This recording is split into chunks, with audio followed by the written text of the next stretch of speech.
okay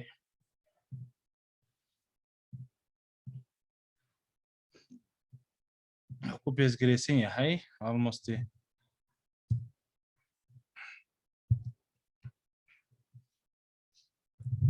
markii hadda documentiga oo meeshii ay tutorial-kooda ay gashid main concepts-ka states and life cycle-ka almost wuxuu ku sharxayaan waxyaabo oo kala camal ah marka concept-ga inta yaalo waa dabaqeynaa laakiin qaabkan u dabaqeynaa waxaan raadinayay marka qaab qurux badan oo sidaan oo kale application caawa hadda waqti inoo saamaxo sameynayna oo soo baxay okay oo start time kala bilaaban karo kadib dad tartamayaal oo every lab qofka wareeg walba oo dhameey kaalin kooda sidaan oo kale aan isku dayayna caawina aan sameeyno anigoo life cycle components ku sharxayna hadii ilaa karaan noqdo iyo sida list loogu render gareeyo hadii ilaa karaan noqdo soo marka inta aanan bilaabin wax su'aalo iyo dadka ku soo laabteen ma jiraa السلام عليكم. وعليكم السلام. أنا عبد سأل لي ده. أيه. سألوا. سو إن واحد هذا موضوع لكن إن ماشي عارف ودم بي أما example كمان تودم بي أسنين هم تودم بي. إن three options أيها واحد ترتوح لو كل لو بدل على اسمه. state ها. أنا كي كواد يقول شغال لابد كان اللي بدك يستو يقدر. اوكي هي عاون نفط كذا ان كونسبت نوعاس aan galayna hadii la karaan state-kii oo wax laga bedelayo okay hay engineer okay documents sorry C++ okay what is that default kan wax ku sameyn jirto aha attachment amaan tutorials JavaScript my courses chat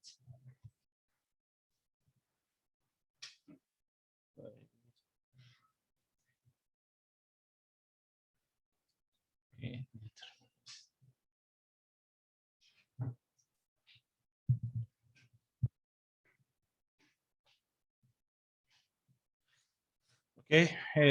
waxaan u baxsanaynaa okay component leh control plus so ugu weynaado create dash react app cusub aan sameysanaynaa ilaa karaal noqdo waxaan u bixinaynaa component dash life cycle aan u bixinaynaa appkeena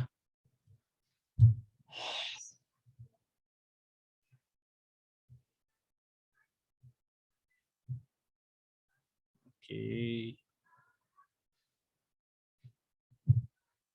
we need some bootstrap linkiga aan down graysinayna muxuu ahaa get bootstrap okay getting start intuu si down graysmaayo okay waxyaabaha webpack iyo isticmaalkooda la xiriiro installation-ka okay importing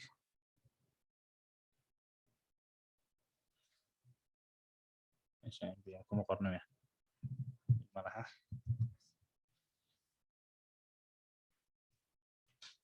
اوكي اللي موشن دمين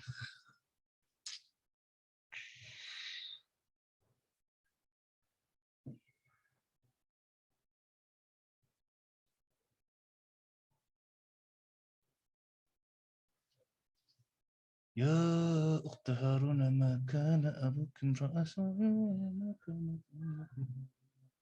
صارت إليه قالوا كيف نكلم من كان في المهد صبيا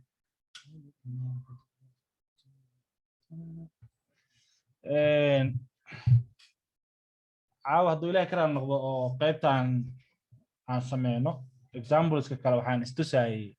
hadduu ilaahay karaan noqdo project inaan ku kor bilaabano oo wax walba aan sameynayno conceptiga project aan ku dabaqno soo marka projectiga caawa inaan bilaabo waa iska rabi laakiin conceptigan oo si markii loo fiiriyo kor laga fiiriyo markii la sharxayo iska simple ka laakiin markii hoos loo galo aad muhiim ku ah waxaan is leeyahay bal waxaa sameysaa sharax haddii caawa iyo habeen dambe kugu qaadato caawa bas kugu qaadatana good enough way then markaas kadib waxaan sameynaynaa hadduu ilaahay ka raali noqdo inaan react aan ku sameyno some dukaan yar oo online ah oo alaabihiisa iyo wixiisa maana marka template yar aan raadinayay oo waxa ka badbedelo waxaan soo helay template sidan oo kala ah oo online shopping ah oo qofkii productivitysi dukaankiisa meeshaan internet sliderki iyo waxay image ka muuqanaya soo marka copy and paste sameynayno laakiin muuqaalka functionalitygiisa sidaan camal u ekaana intii productyada oo haayo inta ayadoo category ah inay geeskan ugu soo baxdo kadibna meeshaan add to cartigi aan ku dardarno qaybtan list of carts aan sameyno kadib paymentgiisa oo bixiyo qaybtii SMS-kiina oo qofku u dhaco markuu wax gato ama ku maasantahay ah iyo engagement-iga hadduu ilaahay ka raali noqdo marka wax walba aan sharxayno hadhow oo concept naga soo dhexgalna ayadaan ku sharxaynaa instead oo maanta markii mawduuc hebel la kor istaagayo saas loo kor istaagayo waxaa igala qurux badnaatay inaan projectka ciyub iska bilaabano oo aan ku koro sharxna anagoo detail ka bixinayo qofkii wax dhaafo ama soo galin almost recordingkaas aad u socdaba hadduu ilaahay ka raali noqdo marka waa kana linkigiisa qofka isku sii dayaya inuu ku sii bilaabo source code-ka GitHub-kiisa u geena waa kana GitHub source code-kiisa almost Bootstrap uu ku base gareysan yahay soo marka linkigaas aan idin soo diraa preview-ga daarta iyo source code-ka WhatsApp-ka idin dhex dhigaa okay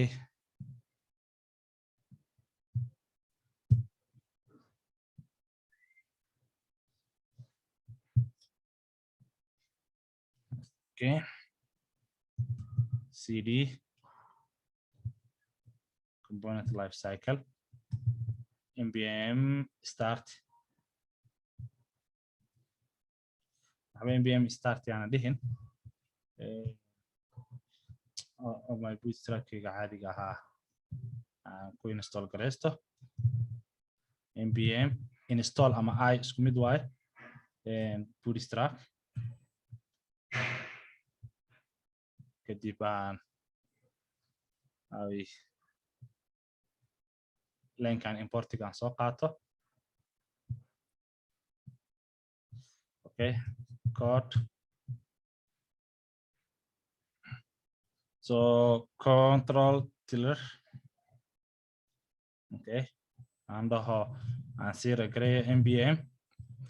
and start hadda meeshaan iska dhaho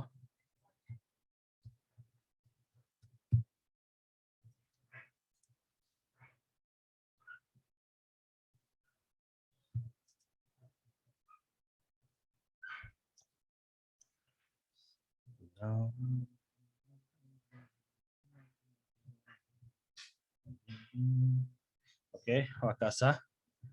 so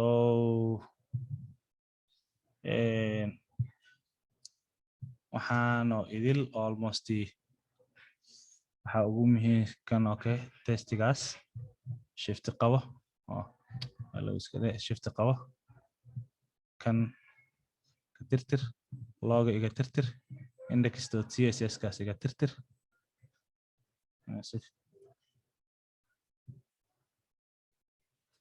okay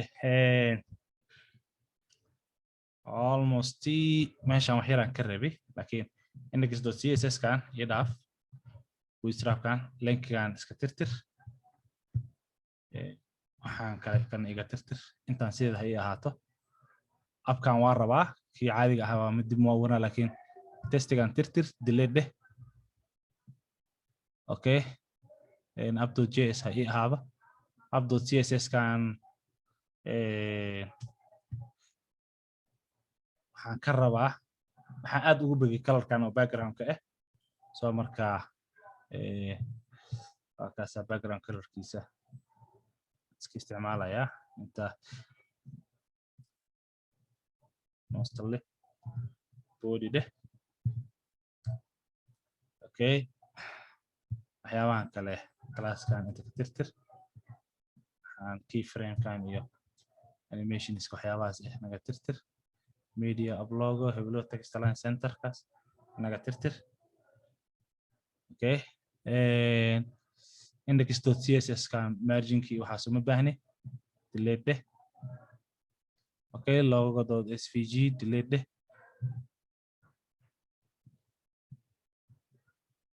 okay delete move to trash okay can delete okay testigan delete almost marka meesha waxa inoogu soo haray app.css ki oo bodygan iyo flex direction iyo waxyaabaha booster ayada flex color ka white ka dhig font size ka intaas ka dhig justify content iyo waxyaabahaas inta minimum height keedana ogo view vector kaas inoo ahaada command s okay meesha index command s refresh ده okay no such directory or file users login.svg او انت لو استعمال app.js okay hawada ku cun intaan hawada ku cun okay h1 okay si file kan xogo formatkiisa oo jsx noogu noqdo meeshaan rename de meesha extension oo javascript ay tahay x noogu dar si automatically oo auto completion oo jsx waxyaabahaas aan u helno so marka h1 okay okay clock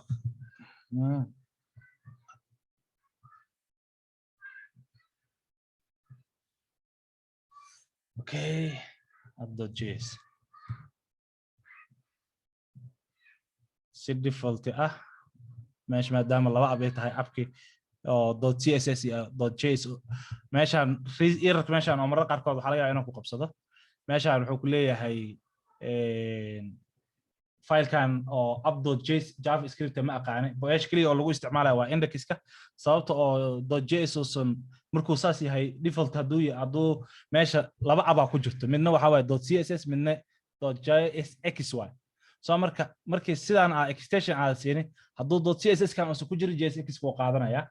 laakiin haduu extension kale ku jiro markaas wuxuu sameeynaa si default .js oo raacina marka waa ina meesha .jsx dhahdaa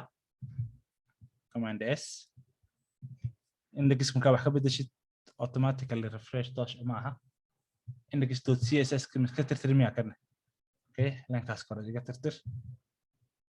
okay refresh de hadda waa soo helnaa kaasa falilah alxamdu maxaa dhacay background inta naga aadi okay app.css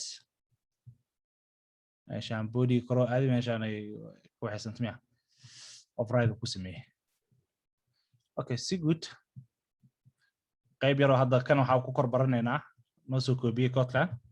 maadaama oo color body-ga uusan qaadanin filekan oo .css ko iska tirtireynaa waxa meeshaan ku dhex sameysanaynaa inaan div dhahno divkana background marka siinayna meeshaan marka waxaan ku sameyn karnaa style oo ah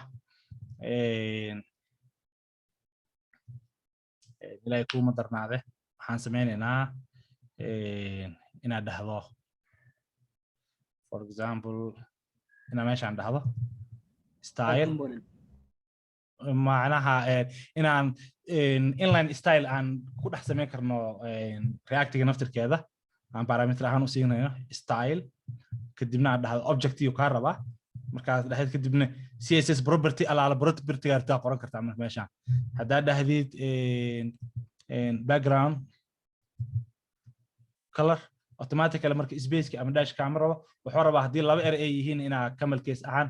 ka dhigtid oo xarafka labaad asaas ka dhigtid double quotation kadib saas ugu baasta gare hadda meeshaan hadaa ku qoro ama h1 toos wax far waaweyna hello automatically so mjeedid وكاسا فرتني waxay noqotay black okay waxa dhigi kartaa meeshaan hadana comma kadibna waxa dhehaysi kartaa muxuu ahaa colorkiisa waxa ka dhigtaa white automatically waa kaasa ama intaana ina object ka dhigtid waxa leedahay const style ama my style ama up style equal automatically marka waxaan inta ku jiro idil kad dheh meeshaan basta ku dheh hadda objecti uma baahnid automatically waxa wacan kartaa up style marka dhahdid markuu sidaan waa kaasa shaqay hadda meeshaan gold dhaho automatically gold ay noqonaysaa soo marka waxaan u baahanahay full screen inuu noqoto marka minimum height kan noo soo qaad okay soo marka kaamiyela dash ka soo ujeedid minimum height error kugu soo sheegaya so minimum height maadaama error kugu soo sheegaya waa inaad dhahdaa sidaan minimum height kadibna aad dhahdaa number kan waa inaad double quotation saas u gelisaa automatically meeshaas vh ka waxa waaye view height ka windows mar walba aad screen ku furan view giisa height ka mar walba inuu 100% waa inuu ahaada camal ay u dhigataa minimum height marka dash ka kamalkiisa oo ka raba soo marka app.css kan hadda waxaan kaga baahanahay ma jirto wixiisa dhan meeshaas noogu jira delete deh font calculation iyo waxyaabahaas ma baahnin okay move to trash waxaan ugu haystaa importiga inta oo ku haystaa delete deh okay we don't need gold waxaan rabnaa inaan dhahno like kuma darnaado white عادي okay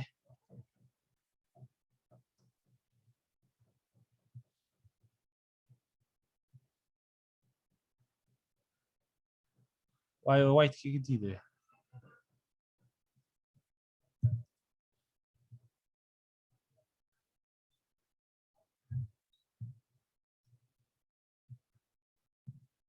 color is blue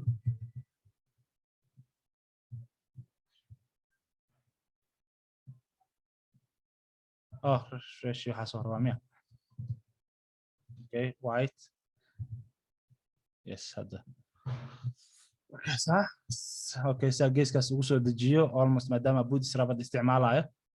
meeshaan waa inaan dhahaa class caadi kaamiyelayo waa horaan ugu sheegay reserved keyword waa inaan class name dhahnaa container okay container haddaan dhahno asiga dhanaa container noqday laakiin si oo backgroundkaas cadka iga baxo laba mid aan samayn kara inaan waxaas waa iska css iyo html wax hadda gooni oo kaga sharxaya ma jiro hal mid aan samayn kartaa kugu muhiimsan oo wax alaal wixii boodiga lagu soo ref gareynayo inaad dhahdid meeshaan نعم قرأ كارو إجرامي اسمه دمسترا يديف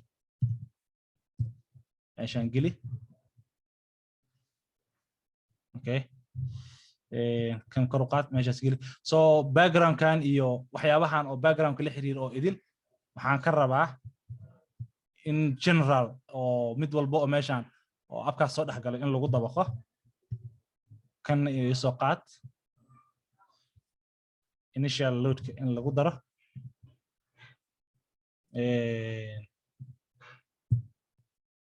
سام واسميسن كرتا refresh ده هذا وكاسا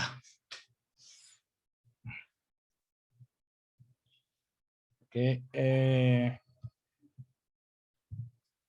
so muhiimadda marka waxa waaye app.js kan oo waxa waaye functional component laakiin aan ka dhigo class component almost haddaad rabtid inaad class component ka dhigtid ama inaad dib u tirtirtid ama ama inaad dib u tirtirtid oo class component qoratid ama waxaad samayn kartaa si kale oo inaad modification ku samaysid marka isagana dib aan u qorqoro aan dhaho react class component okay macnaha ku soo celiyo inaad react class component oo kale rcc oo kale inaad dhahay asiga waxaan ku dhameystiray automatically appki magaciisa ku siiyay meeshan hadda daan dhaho h1 hello clock automatically u shaqeynaya so inta class name ki igeli kadibna aan dhaho container okay so class component-iga mostly marka wuxuu maraa dhowr marxaladood ilaahay kuma darnaado waxaa jirta wax la dhaho sida hadda dadkii programming qaarkood soo arkay oo ama VB ama C# ama luqado kale soo arkay waxaa jirto life cycle oo forms marka la sameynayo ee maraan oo ah form load iyo waxyaabahaas oo kale la mid ahaa soo marka waxaa jirta marka wax loo yaqaano component wax loo yaqaano mounted means hadda kale markii command s dheh markii function-kan automatically oo meeshan abdo oo component-kan loo waco component-kan inta wax la render gareenin wuxuu wacanayaa function la dhaho horta ku wuxuu wacanayaa constructor-kiisa ayuu wacanayaa aan idin tuso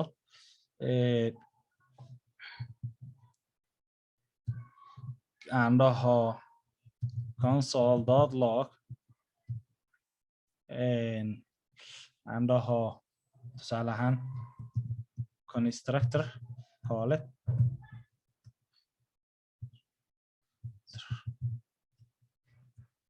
call it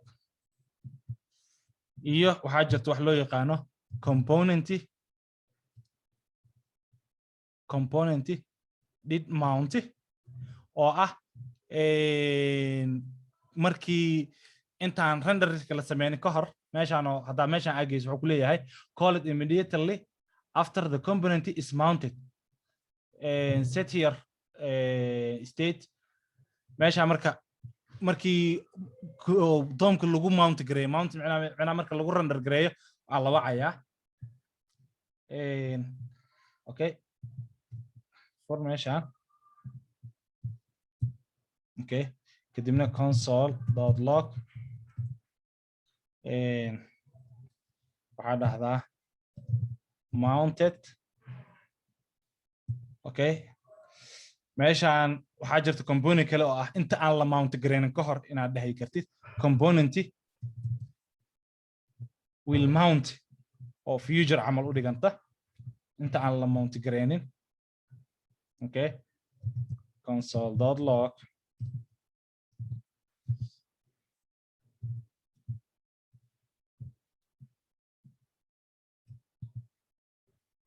okay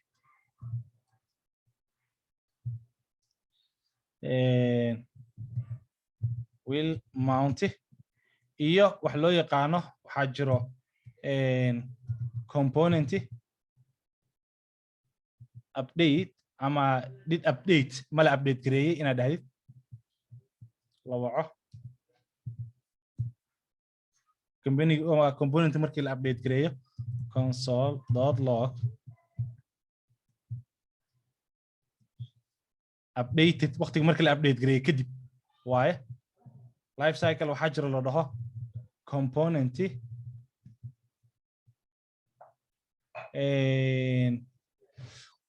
iyo intaan la update garin ka hor oo will update ah an will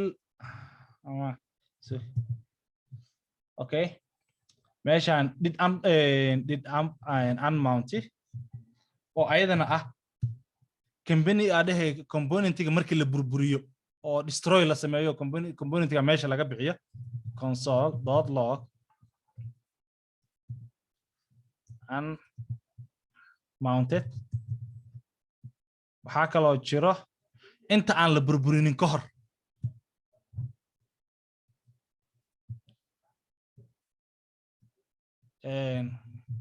component okay will unmounted mid walbo marka update aragtid will hadaa ka hormarisidne waxa waa inta aan la burburin ka hor hadaa ka hormarisid updated will updated mounted will unmounted unmounted will unmounted almost the concept noocaas ah waay okay component unmounted okay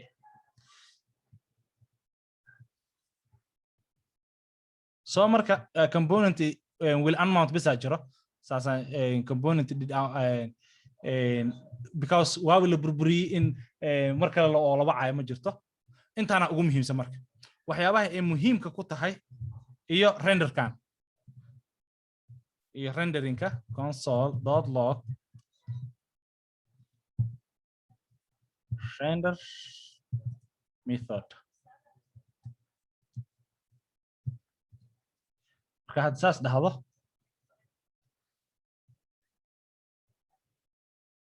okay muxuu ugu haystaa must call super ha waxaan ka tagay hadaa mar walba aad constructor wacaysid mar walba constructor hadaa wacaysid waxaa qasab ah inaad wacdid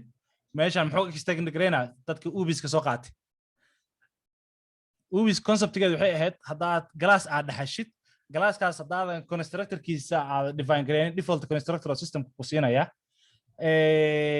hadaa constructor aad define gareysid oo glassna aad soo dhaxashay waxaa ku qasban tahay mar walba inaad wacdid glasska aad soo dhaxashay constructorkiisa hadaa constructor default ay tahay kii default aad wacd hadii parameters tahayna kii parameterskiisa aad siisay soo marka wuxuu ka rabaa constructorka component waa glass asagana superkiisa inaad wacdid oo maadaama kan oo hadda parameters marka qaarkood hadii aad u baahan tahay props marka la soo siinayo ama parameter la soo siinayo waa ina meeshan props caadi kugu imaanaysaa sida functional component oo kale intana waa ina u gudbisaa propski ama hadii aad props aad ku isticmaalaynin okay waay okay hadda waa kaasa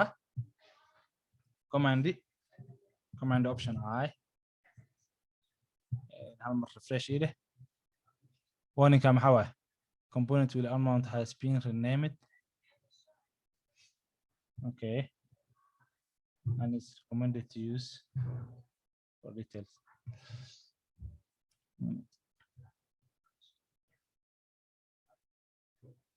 okay will unmounted magacaas waa la bedeliyo oo dhahay okay unmounted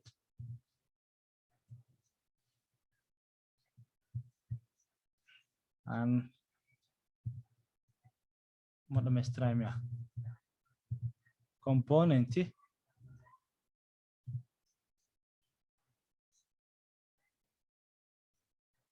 will unmounted okay magaca lagu soo bedel reference meeshaan ka raadinayna update and asynchronous rendering component will unmount a component will receive probe component will update. One of the biggest lessons we have learned is that some of our legacy components life cycles and encoded in the useful graduate migration path. Okay, Helmer.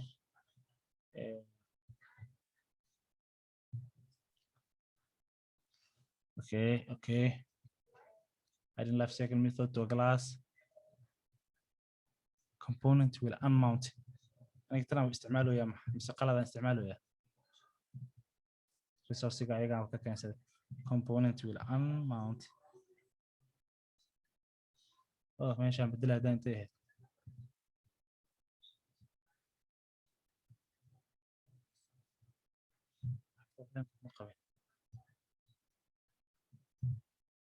Okay. Will mount. Component will mount with either. Sorry. component will mounting waa iska bixiyaan almost same component mounted bas waa ay isticmaalayaan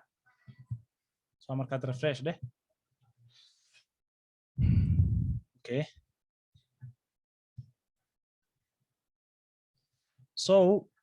so mjeedid marka kood maxaa la wacay constructor-ka as soon as oo component-ga la abuuro waxaa la wacayaa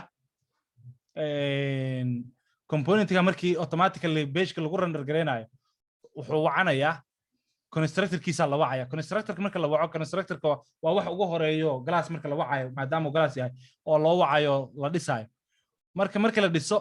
oo variableska aad u baahan tahay seedyadii iyo proviska u baahan tahay initial graysatid default values ku initial graysatid waxa ku xigo automatically rendering la sameeyaa render marka la sameeyo automatically render method waxa waaye reactigi wuxuu dhisayaa elementska html-ki ayuu render gareynayaa laakiin weli page-ka kuma soo daawacmin aragaya weli page-ki kuma soo daawacmin so markaas kadib markuu page-ka ku daawacmo oo leeyahay waa la mount gareeyay mounted markaas waa la mount gareeyay laakiin weli uma jeedno wax loo yaqaano unmounted hadda unmounted oo kale waxaan helaynaa hadda meeshaan change here aan sameeyno aan dhaho clocks oo kale haddaan dhaho automatically hadda markuu dib u sameynayo wuxuu sameynayaa page-kiyo dib unmounted ku sameynayaa component-ga wuxuu ku sameynayaa dib unmounted kadibna ayuu mounted ku wacayaa for example haddaan si kale u dhigo hadalkayga haddaan si kale aan u dhigo aan dhaho meeshaan abka hadda aan waxaan ku isticmaalayno ama inta aan ku isticmaalayno laba component oo kale aan ka dhigo aan dhaho for example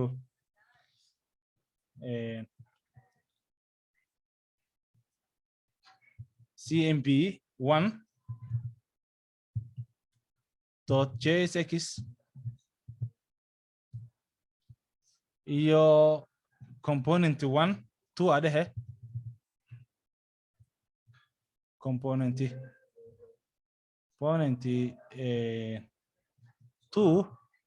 2.jsx mid walbo waxaan rabaa the same control A control C kan marka waxaan sameynayaa inaan dhaho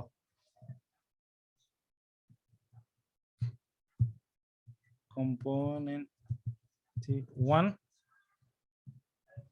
I don't need meeshaan background ground info okay the same control V kana waxaan rabaa inaan dhaho component 2 ayadana inaan background-kiisa ka dhigo background color-kiisa inaan ka dhigo warning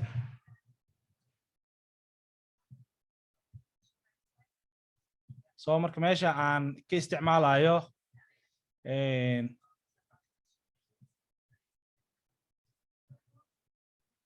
inta automatically waxaan soo gashanayaa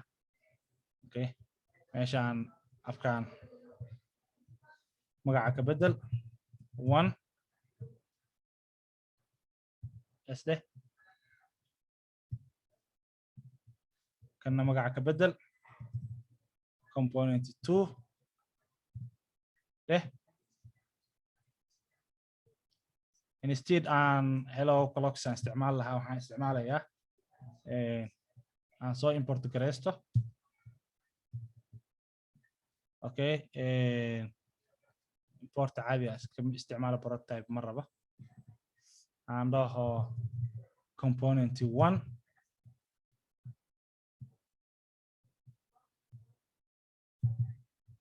okay component 1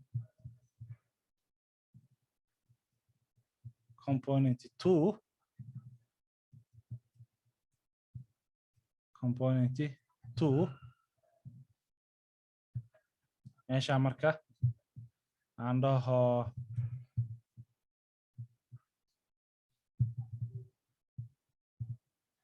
okay 2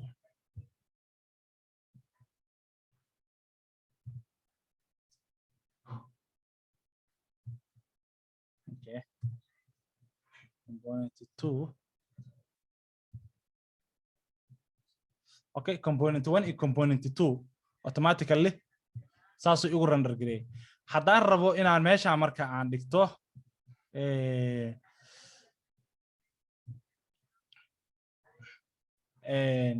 button yar oo labadooda isku kala bedbedelayo oo waxaan u baahanahay kan inaan ka tago aan kan tago ama kan aan ka soo tago labada aan ka soo tago si aan u arko markii page-ka lagu render gareynayo iyo markii laga tirtirayo event-yadooda so meesha haddaan dhaho button oo laba button aan dhaho 1 iyo 2 1 iyo 2 so waxaan u baahanahay meeshaan at click marka la siiyo sorry view-ga ugu programsan on click marka la siiyo kadibna waxaa laga rabaa inay noqoto markii click la siiyo inuu waco function oo change component la dhahayo change component kadibna uu u baas gareeyo instead waxaan rabaa inaan ka dhigo callback function waxaan rabaa inaan dhaho waxaa u baas gareysaa ilaahay kuma darnaado change component waxaa u baas gareysaa markii kan lagu dhufto 1 u baas garee koodkan click si kanne markii lagu dhufto maadaama kan lagu dhufto asigane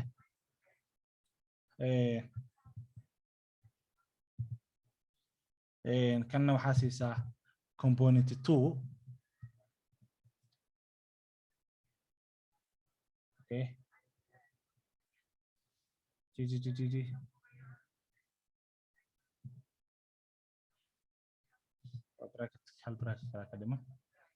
okay change component ga ma abuurno so mountigan iyo kan qaabka u shaqeynaa waa aragay intii waxaan dhahayaa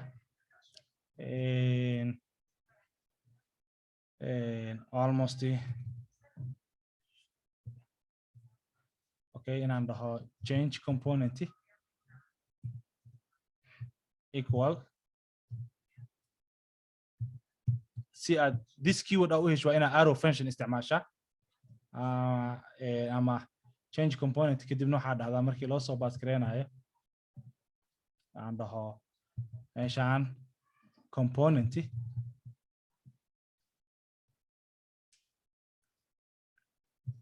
markii kan keliga la siiyo oo component 1 iyo 2 loo soo baas gareeyo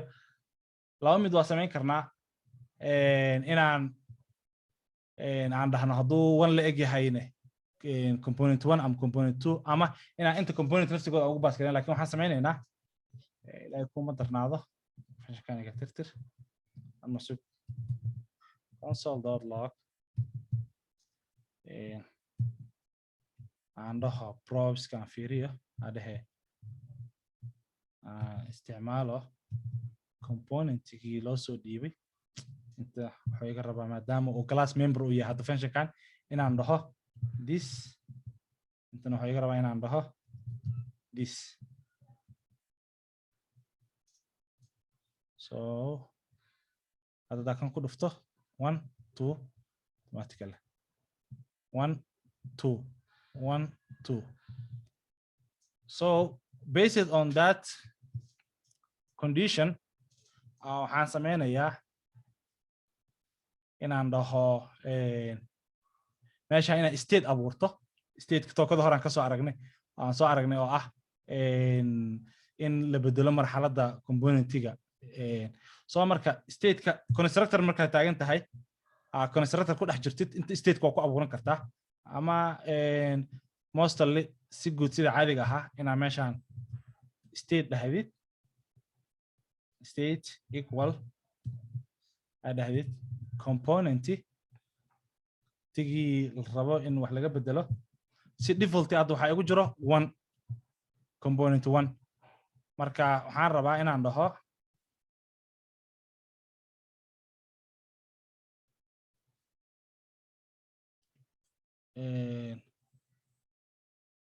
kan button kimia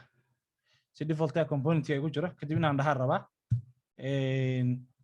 this dot set state aan dhaho kadibna maxaan sameynayaa inaan dhaho componentiga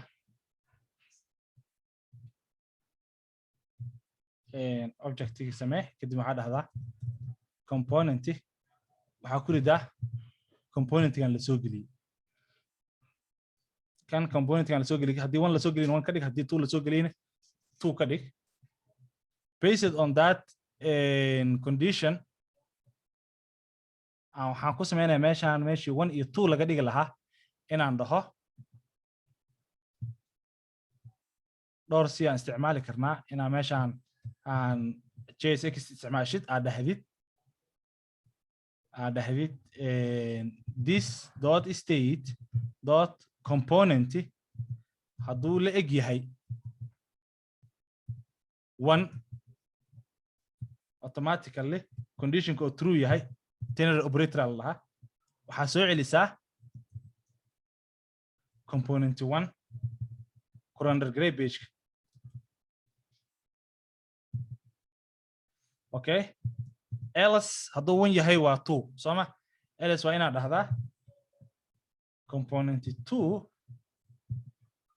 pageki current gray hadda si default maxaa ku soo baxay 2 soo marka waxaan shaashada dhan clear aan dhahno because hadda 1 hadda dhaho waxba difference ma sameynayo hadda markaan 2 dhaho automatically soo ujeedid number 2 waa soo baxay oo component 2 laakiin component 1 markii oo dhamaantood maanta ku qoran aan meeshaan dhaho kan hadda 1 waa soo ma component 1 mounted component 1 render method ama render kan aan dhaho command C component 1 component 1 component 1 mounted kiisa ah component 1 constructor kiisa okay meeshaan the same component 2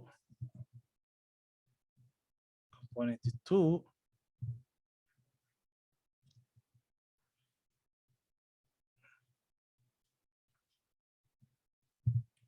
component 2 component 2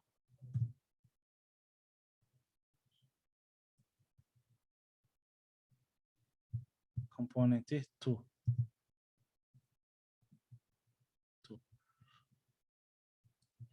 qaybaha hadda inoogu muhiimsan will unmountiga iyo did update-kan gadaalan ka arkaya hal mar sameynaynaa mountiga iyo constructor-ka hadda meeshaan constructor-ka ayada almost waa usoo laabanaynaa okay kana constructor-kiisa update si console-ka iyo soo nagu badbadanin okay meeshaad shaashada naga wada kala gargaray markii koowaad waxaa la sameeyey component 1 render lagu sameeyey iyo mounted waa la componentkiisa iyo waa la render gareeyey kadibna pagekii waa lagu mount gareeyey labadaas soo daabacay markaan 2 ku dhufto waxaa soo baxayo component 2 render method automatically waa la render gareeyey component 1 maxaa lagu sameeyey unmounted component 2 ayaa haddana waxaa la sameeyey mounted lagu sameeyey so marka maxay faa'iido oo leedahay ama destroyed dheh ama created dheh ama mounted ama unmounted waxaad maxay faa'iido leedahay faa'iidada ee leedahay marka waxa waaye mar walba oo component aad marxaladiisa ka tagaysid waxa laga yaabaa marar qaarkood inaad ka tagtid state jiro oo tusaale ahaan shaqeynayo haddaadan markaas aadan burburinin statekaas pagekaaga wuxuu u keenayaa culays aad u badan for example maxaa tusaale ah waxaa tusaale u ah inaan dhaho hadda component one oo kale markaan ka tagayo ama markii componentiga la abuurayo ama la soo galo waxaan sameynayaa inaan dhaho tusaale ahaan set maadaama oo glass component yahay aan dhaho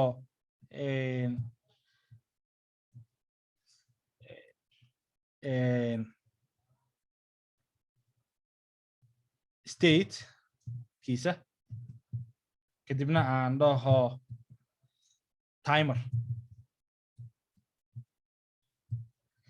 timer equal new date ama new date waxba ayaanan dhihine mar walba oo datekiisu meeshaan counter dhaho counterkiisa 0 ka bilaab so waxaan u baahanahay inaan dhaho meeshaan markii la mount gareeyo inaan dhaho inaan waco meeshaan function yara meeshaan ku samaysto aan dhaho increment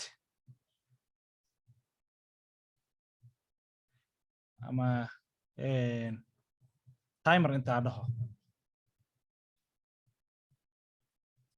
timer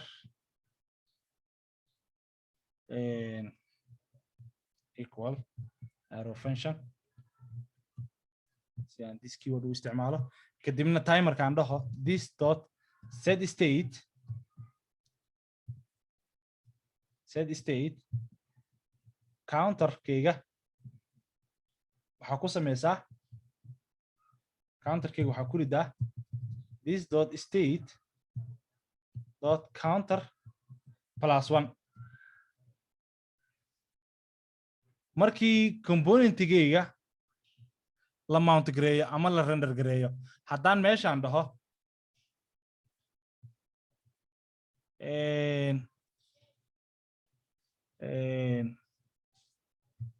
ama interval oo kale haddaan dhaho set interval for example kan timed interval waaye oo clock soconayo hal mar console dot log and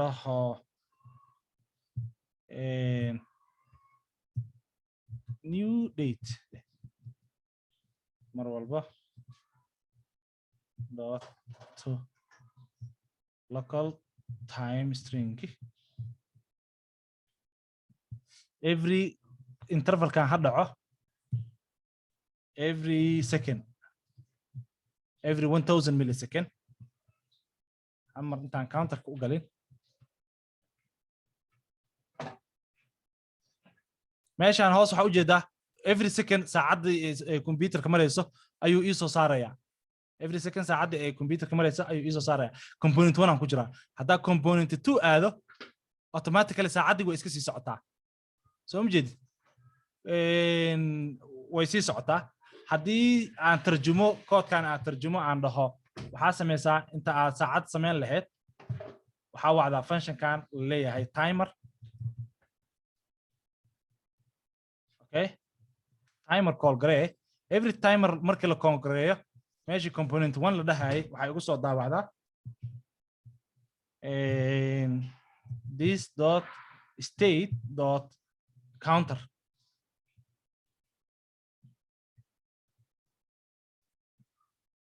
okay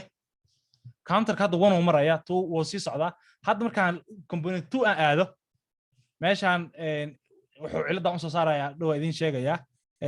can't perform a reg state update on the unmounted component this is no option wuxuu ka codsanaya mar walba componentigaaga state wuxuu ku leeyahay cannot perform a react state update waxba update lama samayn karo component oo unmounted ah macnaha component oo oona page-ka aan ku dhex jirin update laguma samayn karo because asigoo baxay oo component 2 aaday ayuu wuxuu isku dayayaa inuu sii update gareeyo in he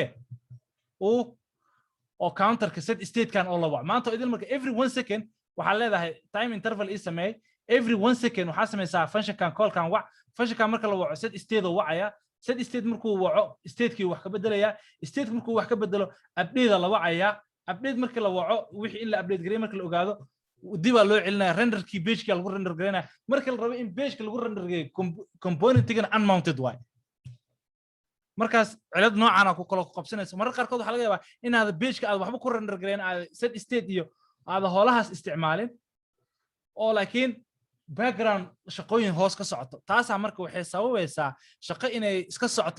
iska socoto aanan component-tigii aan waxba gooni ah laga bedbedelin hadda hadii waa hadda state-ka aan ka bixiyo oo aan sidaan dhaho error-ka wuu joogsanayaa oo ku soo baxay wuu ka joogsanayaa laakiin mar walba component-ka shaqadiisa ma dhamaanayso hadda 2 aad xataa shaqadiisa way socotaa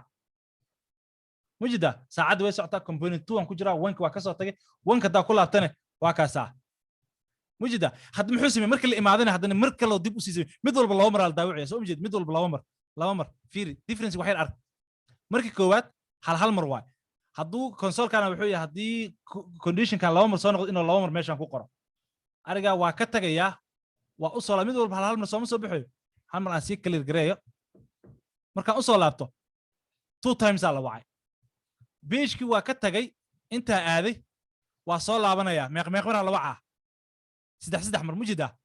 3 times waa ka tagay waa ku soo laabtay meeq mar la wacay afar mar soo markii website-kaaga ama page-kaaga marka la soo galo oo sidaan oo kale wax ugu xiran yihiin qofka meeq mar oo page-kaas ka tagi kara oo ku soo laaban kara haddaadan background-kii iyo wixii socday aad clear gareyn shaqa hal mar waxa laga yaabaa in la diro 10 mar hadduu ka tago 10 mar shaqooyin qaarkood haddii ay yihiin back request oo ajax la sameynayo ama back ending la hadlaayo maxay noqon karaa soo marka sidaas darteeda waxa ku qasban tahay every time component-ga ka tagaysid oo unmounted aadaysid waa inaad iska clear gareysaa shaqooyinka socdo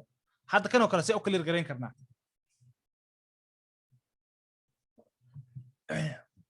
waxaan u clear gareyn karnaa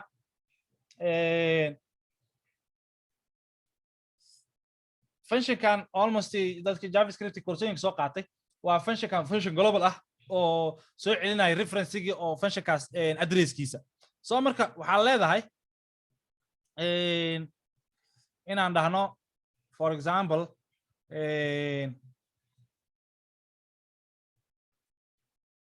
this dot timer id variable-kaas inaan ku kaydsano markaan variable-kaas ku kaydsano si global ah because kan hadda local waaye memory-ga boss ka qabsanaya boss markuu ka qabsado address-kiisa ama meesha uu ku jiro ma naqaano waxaan u baahnaa inaan clear gareyno sidoo kale marka meeshaan marka inta la imaado waxaan leeyahay sorry inaan inta maqaan inuu iro soo saaray in kale this dot timer id sorry timer id aan dhihine inaan waco clear interval kadibna aan dhaho maxaa clear gareynaysaa function-kan reference-giisa meel alaal meeshu ku yaalo naga clear garee hadda component 2 aadayo sorry kii hore ku dhagan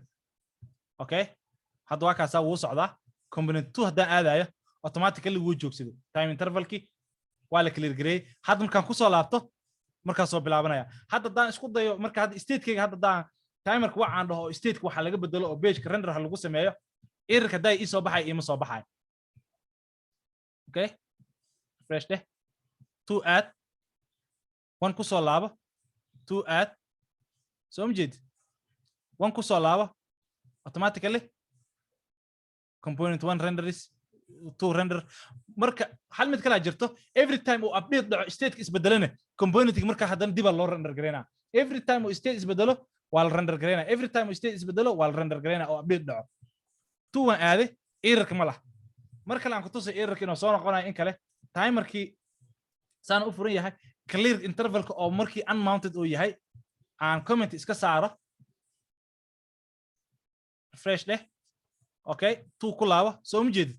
can't perform a react state update on unmounted component inuu ku dhahayo component aanan jirin ma lagu lama update gareyn karo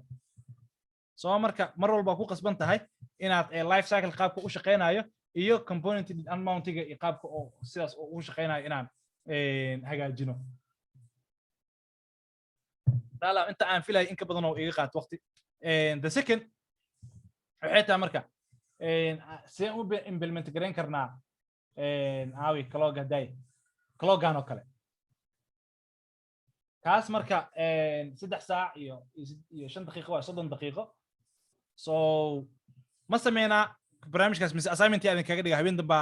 qafkii soo sameeya aragno anigana video aan kaga sii duucaaw hay isaay waa isku soo dayna ya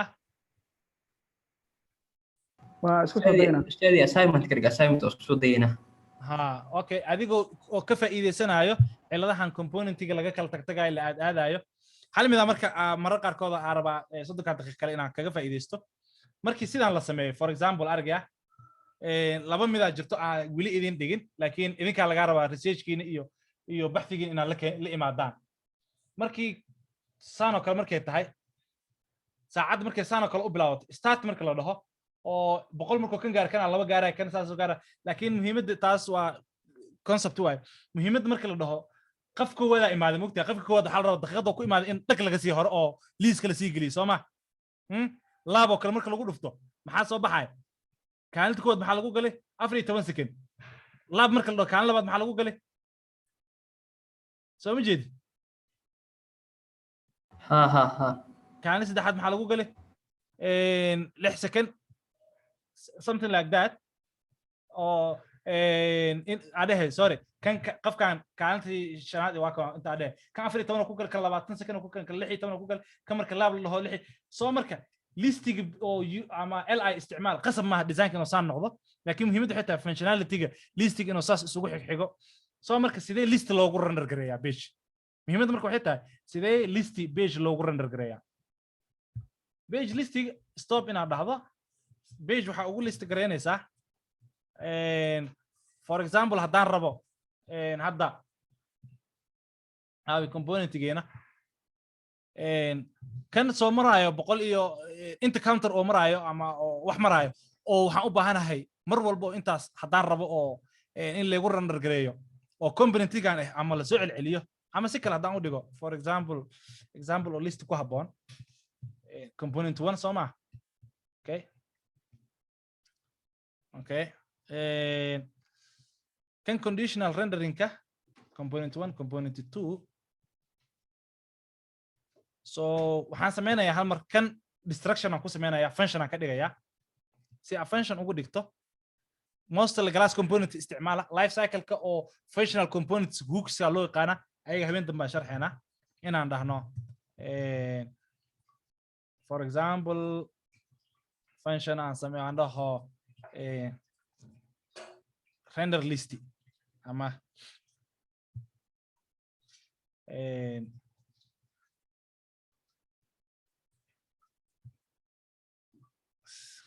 example ku fiican oo iskeenaysa code kama wulsan laakiin example fiican okay iska afkaas sidiisa ahaato 1kaas iyo 2kaas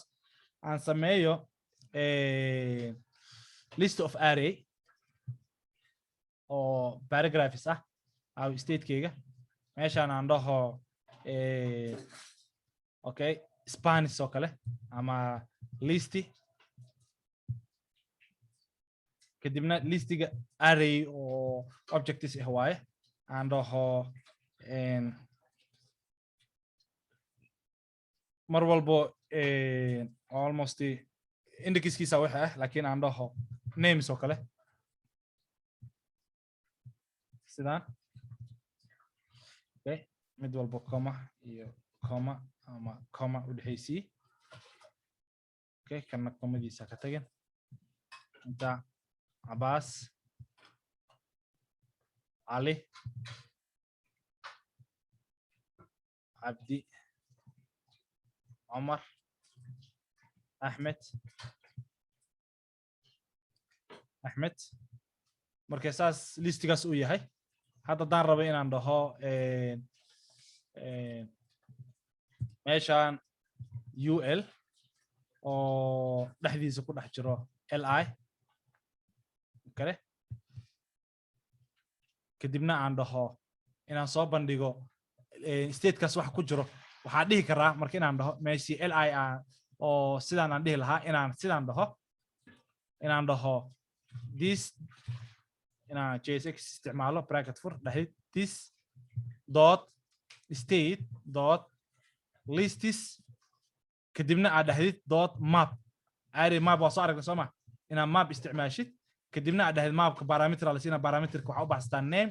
each name arrow functions isticmaal each name waxaa return garaysaa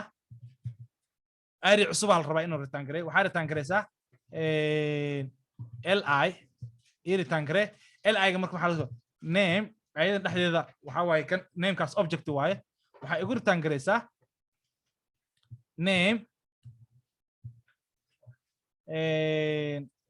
name kadib this name automatically wuxuu waaye waa object waa inaad dhahdaa name dot namekiisa ii samee marka saas leedahay hadda automatically maxaa ku soo baxay Abbas Ali Abdi iyo internet hadda numbers iyo rabtid inaad ka dhigto waa ka dhigi kartaa soo markaa sidaas dhahayd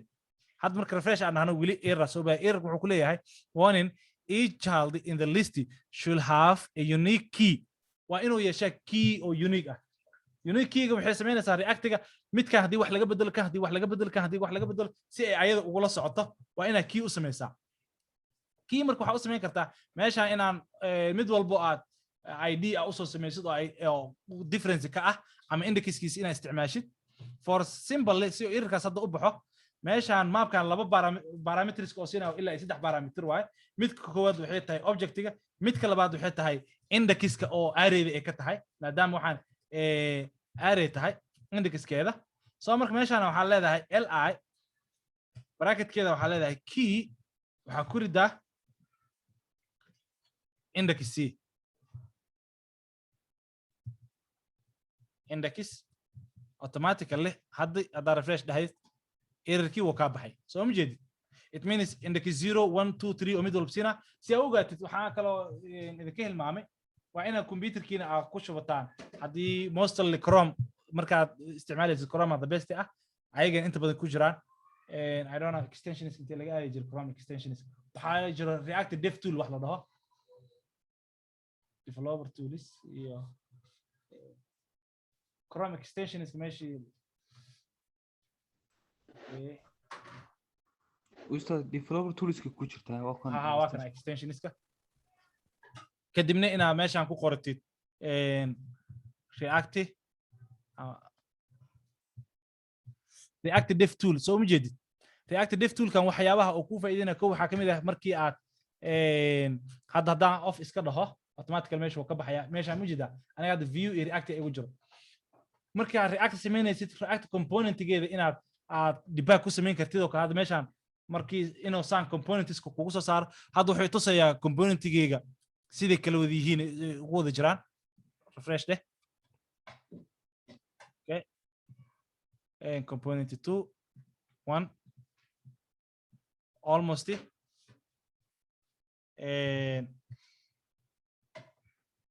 control s deh componentyadaada inaad hal u arki karto sugal mar ha kan component 1 waa soo ma jeed hadda marka 2 aado automatically aan 2 ku dhufto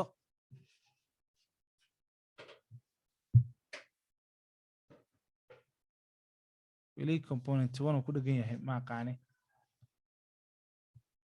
sugan meel cusub ku furto local host 88 maaha waxaan isticmaalaya waa 33 okay command option I sorry I don't save it kadibna kan iga xir command option I component 1 2 kii hore disconnected waxyaabahaas oo ka ahaa because extension ka hal mar disable on novel dahay mar walba component-ga dhex joogtid inaa ku dhex component-yada isticmaalayso ku tusaya component walba wuxuu ku tusaya marka state-kiisa wax ku jiro iyo waxyaabaha kale oo faa'iidada leedahay waxay tahay every website hadaa booqatid tusaale ahaan hadda Facebook oo kale hadaan booqdo automatically website-kaas doo react ku samaysan yahay wuu ku sheegay Facebook mujida react activation noqotay hadda daan dhaho Adobe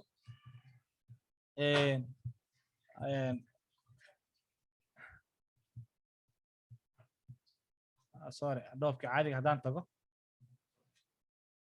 qaybtan automatically laba qayb waayo qaybta payment-ga mujida react activation qayb waxaa jirto kale ayadana view activation noqonayso almost Netflix oo kale hadaa aadid toolka automatically wuxuu ku tusayaa mujida react activation noqonayso mid walba marka waxa awoodaa inaad xataa command option I aad dhahdid aad fiirisid hal mar kan ka dhig aan dhaho side by side kadib inta fur components aad ku dhufatid waa arki kartid inta component iyo waxyaabahaas ay ka wada kooban tahay for example hadda Netflix qaybtaan marka saas ugu dhufso component-gaas exactly marka saas u sii furtid wax dhexdiisa ku sii dhex jiro component marka waa dev tool oo muhiim ku ah oo website-yada markaa gashina ku kala sheegaya website-kan ma react ku samaysan yahay ma view ku samaysan yahay ku kala sheegaya wixii react iyo asaas kugu sheegayo kanoo kale hadda intaan hadda component ka dhigno qaybtan yar component haddaan ka dhigo oo listiga ah hadda waxa waaye anaga caadi sidaan u sameynay laakiin waxaa ka dhigi kartaa component oo inside this component ka mid ah for example functional component kasi u sameyn jirnay ma xasuustiin waxaan dhihi jirnay SFC oo kale functional component ka dhig aan dhaho lists ama names waa inaa capital ka dhigtaa print names oo kale print names okay every time oo kan hadda export uguma baahno waxaan rabaa inaan inta le ku dhex isticmaalo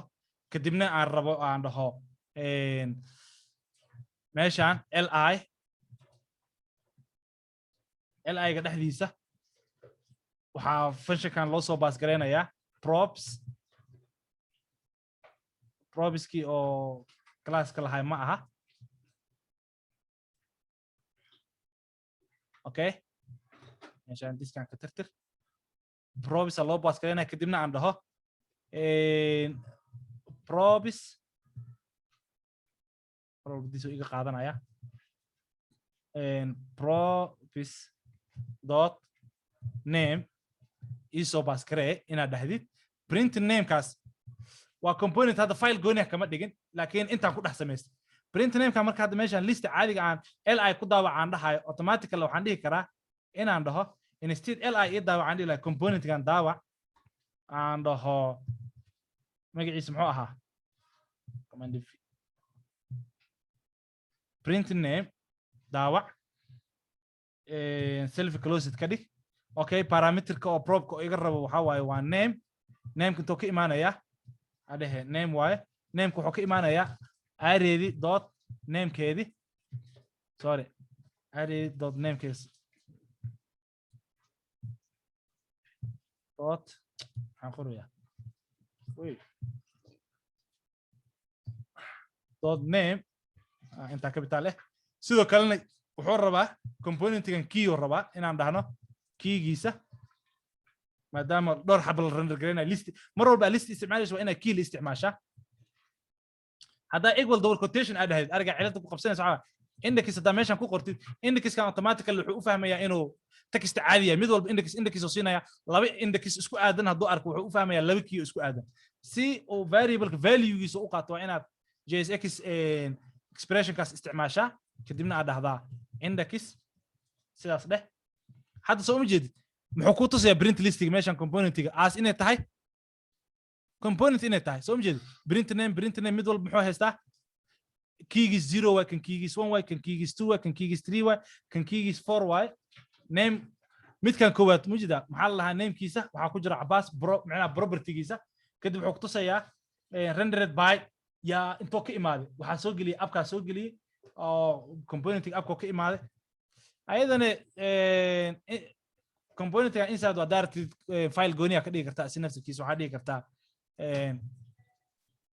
print names.jsx mararka qaarkood file inaa wax ka dhigatay ku qurux badan tahay hadda intaan linekan bis waaye haddaa qaado oo print names inta aan basti ku dhaho kadibna aan soo module haddaa ka dhigatid export aan dhaho default print name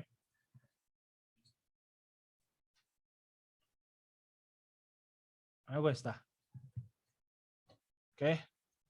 export part in error missing semicolon then missing semicolon kama dhiman tahay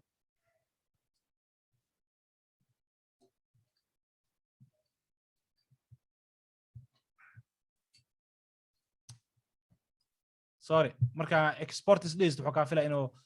export bis waa hal item aan rabaa inaan export gareeyo hadda export is dhahdina wuxuu ka rabaa inaad aad isticmaashid or object add u tiro badan something like that st export default print name export gray kadibna meeshaan print name ka hadda ma yaqaano waa inaad dhahdaa marka import print name equal sorry from dot print name ayaduna saas u daawaca the same way shaqeynaysaa haddaad meeshaada ku dhex qoran kartaa haddaad component caadi inaad ka dhigatid oo mid walbo component wal filekiisa aad la macaamishana waa samayn kartaa cilad kale mararka qaarkood waxaa laga yaabaa inaa qaarkiina aad kusii wareertaan waxaa jirta wax la dhaho concept loo yaqaano inta ka raadiya tusaale ahaan markaa inta aad gelisid saan oo kale markay noqoto waxaa laga yaabaa markaa component kan waxaa laga yaabaa inuu component caadi idin yahay oo macal startigiisa iyo test iyo componentga ka dhigaysid componentkan statekiisa asigoo wuxuu u yahay local hadalkayga si fiican u dhageysta statekiisa class component haddaa isticmaalaysid asigoo marxaladda oo maraya daqiiqadaha iyo secondska asiga waxay u yihiin local kuwan waxaa waaye listigan another components kala waay waxaa u baahan tahay marka restart oo kale hadda markaa dhahdid start oo kale markaa dhahdid marka lab oo kale aad dhahdid stateka oo marayay saacad daqiiqadaha ee maraysay in la soo tuuro componentiga weyn lagu qabto kadib componentiga hoose as a prop ahaan loo siiyo waxaa loo yaqaanaa conceptigaas waxaa loo yaqaanaa lifting state up in stateka aad kor usoo bixisidoo componentiga kale aad usoo tuurtid so waxaan idinka rabaa assignmentiga inay ayadan taas kasii mid noqoto aad akrisaan documentationka kadibna dadkay wax ka khaldamaan iyo sidii wax loo hagaajin karo anaa dib video usoo duubaa doo ilaah karaan noqdo sidee marka component statekiisa component kale asiga ka koreeyo oo u qaadan karaa waa aragtay ilaa ay muddadan ana isticmaalaysi componentigan inaad component asiga hoostiis ku jiro inaad u baas garaysid hadda tusaale ahaan print name iyo component print name kan waa component oo asiga isticmaalaya markaa rabtid inaad u baas garaysid name siinaysaa laakiin componentgan data oo soo tuuray sidee adiga u qaban kartaa oo inta ugu isticmaali kartaa oo component 1 iyo component 2 ama component kale aad u sii kartaa conceptgaasna so in the day hadduu ilaahay nafta noogu simo wax su'aalaha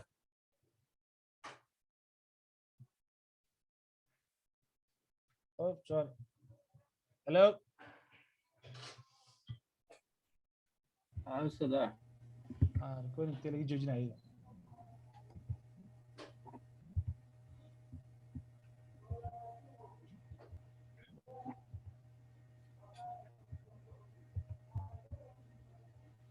اوكي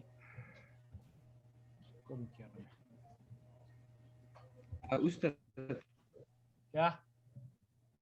إن كانوا extension كان React Developer Tools كو ما كان كمبيوتر كوسو حوالي restricting بصارة يا browser page في كذا